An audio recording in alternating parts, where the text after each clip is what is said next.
ವೀಕ್ಷಕರೇ, welcome to ಪವಿತ್ರ ಪಾಕಶಾಲೆ. ಇವತ್ತು ಸಿಂಪಲ್ಲಾಗಿ ರವೆ ಇಡ್ಲಿ ಮಾಡೋಣ. ಯಾವ ರೀತಿ ಮಾಡೋದು ಅಂತ ನಿಮಗೆ ತಿಳಿಸ್ಕೊಡ್ತೀನಿ. ನಾನು ರಾತ್ರಿ ವಿಡಿಯೋ ಮಾಡ್ಕೊಳ್ಳಿಲ್ಲ, ಮರ್ತ್ಬಿಟ್ಟೆ. ಅದರಿಂದ ಇವಾಗ ಹಂಗೆ ಹೇಳ್ತಾ ಇದ್ದೀನಿ ಬಾಯಲ್ಲೇ. ಉದ್ದಿನ ಬೇಳೆ ನೆನೆಸ್ಕೊಂಡಿದ್ದೆ ನಾನು. ಒಂದು 1/4 kg ಅಷ್ಟು ಉದ್ದಿನ ಬೇಳೆ ನೆನೆಸ್ಕೊಂಡಿದ್ದೀನಿ. ಒಂದು 4 ಅವರ್ ನೆನಿಬೇಕದು. ನೆನೆದ ನಂತರ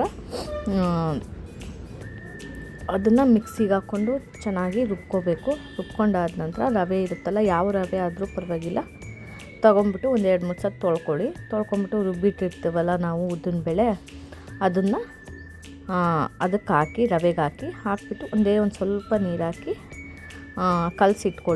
ಇಟ್ಕೊಂಬಿಟ್ಟು ಬೆಳಗ್ಗೆ ಬಂದು ಒಂದು ಸ್ವಲ್ಪ ಸೋಡನೂ, ಅಡುಗೆ ಸೋಡಾ, ಆಮೇಲೆ ಉಪ್ಪು ಹಾಕ್ಕೊಂಬಿಟ್ಟು ಒಂದು 1/2 ಅವರ್ ನೆನೆಯೋಕ್ಕೆ ಬಿಡಿ. ಅದಕ್ಕೆ ನೆಂದಾದ ನಂತರ ಈ ಥರ ಆಗುತ್ತೆ, ಇಡ್ಲಿ ಹಿಟ್ಟಾಗುತ್ತೆ. ತುಂಬ ಚೆನ್ನಾಗಿರುತ್ತೆ. ಯಾವ ರೀತಿ ಮಾಡೋದು ಅಂತ ತಿಳಿಸ್ತಾ ಇದ್ದೀನಿ ನಿಮಗೆ.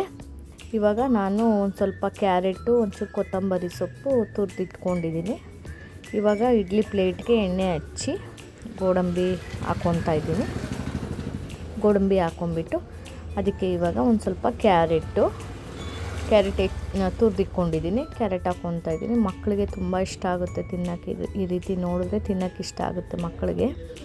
ಅದರಿಂದ ನನ್ನ ಮಗಳಿಗೆ ತುಂಬ ಇಷ್ಟ. ಈ ರೀತಿ ಮಾಡಮ್ಮ ಅಂತಲೇ ಹೇಳ್ತಾಳೆ ಅವಳು. ನೋಡಿ, ಇವಾಗ ಹಾಕಿದ್ದೀನಿ ಕ್ಯಾರೆಟು. ಇವಾಗ ಒಂದು ಸ್ವಲ್ಪ ಕೊತ್ತಂಬರಿ ಸೊಪ್ಪು ಬೇಕಾದರೆ ಹಾಕೊಬೋದು, ಇಲ್ಲ ಅಂದರೆ ಇಲ್ಲ. ನಾನೊಂದು ಸ್ವಲ್ಪ ಹಾಕ್ತಾಯಿದ್ದೀನಿ ಕೊತ್ತಂಬರಿ ಸೊಪ್ಪು.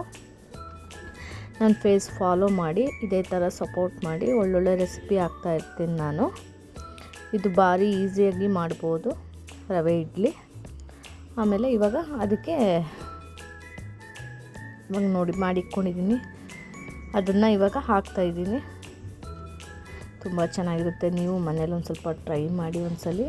ಇದೇ ರೀತಿ ತುಂಬ ಚೆನ್ನಾಗಿ, ಏನೂ ಹಾಕೋಂಗಿಲ್ಲ, ಈಸಿಯಾಗಿ ಬೇಗ ಆಗುತ್ತೆ. ಬೆಳಗ್ಗೆ ಟೈಮ್ ಲಂಚ್ಗಂತೂ ತುಂಬ ಚೆನ್ನಾಗಿರುತ್ತೆ. ಬೆಳಗ್ಗೆ ಟಿಫನ್ಗೆ, ಈಗ ಹೊರಗಡೆ ಹೋಗೋರಿಗೆ ಬೇಗ ಏನು ಮಾಡೋದು ಅಂತ ಯೋಚನೆ ಮಾಡ್ತಾಯಿರ್ತೀವಲ್ಲ, ಬೇಗ ಹಾಕಿಟ್ರೆ ಬೇಗ ಆಗುತ್ತೆ. ಇವಾಗ ಇಡ್ತಾಯಿದ್ದೀನಿ. ಒಂದು 1/4 ಗಂಟೆ ಬೆಂದರೆ ಸಾಕು. ಎಷ್ಟು ಚೆನ್ನಾಗಿ ಆಗಿಬಿಡುತ್ತೆ ತುಂಬ. ಇದೇ ಥರ ನನಗೆ ಸಪೋರ್ಟ್ ಮಾಡಿ ಒಳ್ಳೊಳ್ಳೆ ರೆಸಿಪಿಗಳು ಹಾಕ್ತಾಯಿರ್ತೀನಿ. ನನ್ನ ಫೇಸ್ ಫಾಲೋ ಮಾಡಿ ಇದೇ ಥರ. ಇವಾಗ ಇಡ್ಲಿ ಮಾಡ್ತಾ ಇದ್ದೀನಿ. ನನ್ನ ಮಗಳು ಬೇರೆ ಕರಿತಾ ಇದ್ದಾಳೆ, ಅಲ್ಲಿ ಅಮ್ಮ ಅಂತ ಇದ್ದಾಳೆ. ಇವಾಗ ರೆಡಿಯಾಗಿದೆ ಇಡ್ಲಿ. ಅದಕ್ಕೆ ಮುಚ್ಚಿಬಿಡೋಣ. ಒಂದು 1/4 ಗಂಟೆ ಬೇಯಬೇಕಷ್ಟೇ. ಅದು ಜಾಸ್ತಿ ಏನು ಇದಾಗಲ್ಲ, ಬೇಗ ಬೆಂದ್ಕೊಬಿಡುತ್ತೆ. ಅದು ರವೆ ಇಡ್ಲಿ ಅಲ್ವಾ, ಅದರಿಂದ.